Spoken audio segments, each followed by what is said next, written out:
তো দীঘাতে পৌঁছে একটু রেস্ট নিয়ে আমরা হোটেল থেকে স্ন্যাক্স অর্ডার দিয়ে দিয়েছিলাম। এখানে দেখো, এখানে একটা চিকেন পকোড়া আর একটা কিছু একটা ক্রাঞ্চি টাইপেরই কিছু ছিল চিকেনেরই, আর বেশ ভালোই খেতে ছিল। টিভি দেখতে দেখতে এখন খেয়ে নিলাম, আর এখন যাব হচ্ছে সমুদ্রের পাড়ে। 203-এও থেকেছি, 203-এ থেকেছিলাম যখন আমরা সবাই এসেছিলাম, মনে আছে মায়েরা এসেছিল। 203-এ খুব একটা 204-এ অনেক। এই রুমটাতে একবার ছিলাম, এর নিচে বা এই রুম, এই সাইডে একটা রুমে।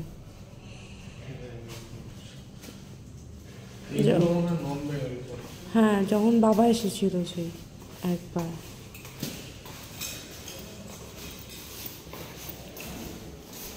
এখানে ছাদেরও সুবিধা রয়েছে।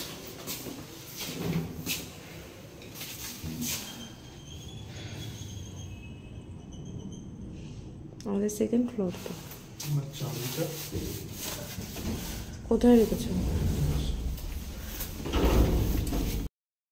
তো দেখো, এখন জানুয়ারি মাস, কিন্তু কত কমে গেছে ভিড়, মানে একটুও ভিড় নেই। 23শে জানুয়ারিতেও একটুও ভিড় নেই। তো যাই হোক, এখন আমরা যাচ্ছি হচ্ছে যে জগন্নাথ মন্দিরটা হয়েছে সেই মন্দিরেটা দেখতে যাচ্ছি। তো ভাবলাম একটু আগে ওটা দেখে আসি, তারপর বাইকটা আবার হোটেলে রেখে তারপরে আমরা আবার সমুদ্রের তীরে যাব।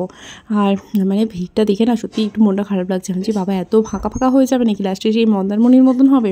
তারপর দেখছি যে না, একটু সমুদ্রের পাড়ের থেকে একটু লোকজন আছে, রাস্তায় অত নেই। আর আমাদের জানো তো, যদি বন্ধুরা মিলে যাই তাহলে মন্দারমণি তাজপুর হচ্ছে বেস্ট, কিন্তু আমরা দুজন যদি দীঘায় যাই তাহলে আমরা কিন্তু সবসময় ওল্ড দীঘাতেই থাকি, কারণ আমাদের কাছে ওল্ড দীঘাটাই বেশি ভালো লাগে। একটু তবু লোকজন থাকে, দুজনে মিলে না হলে বেশি বোর হয়ে যাবো যদি 2 দিন থাকতে হয়। একদিন থাকলে তো ঠিক আছে, কিন্তু এমনি নির্জনে যেতেও ভালো লাগে, একটু ফাঁকা ফাঁকা, কিন্তু সেটা হবে বেশ পাহাড় সেরকম। তো যাই হোক, তো চলো তোমাদের সাথে পরের ব্লগে শেয়ার করছি আমরা জগন্নাথ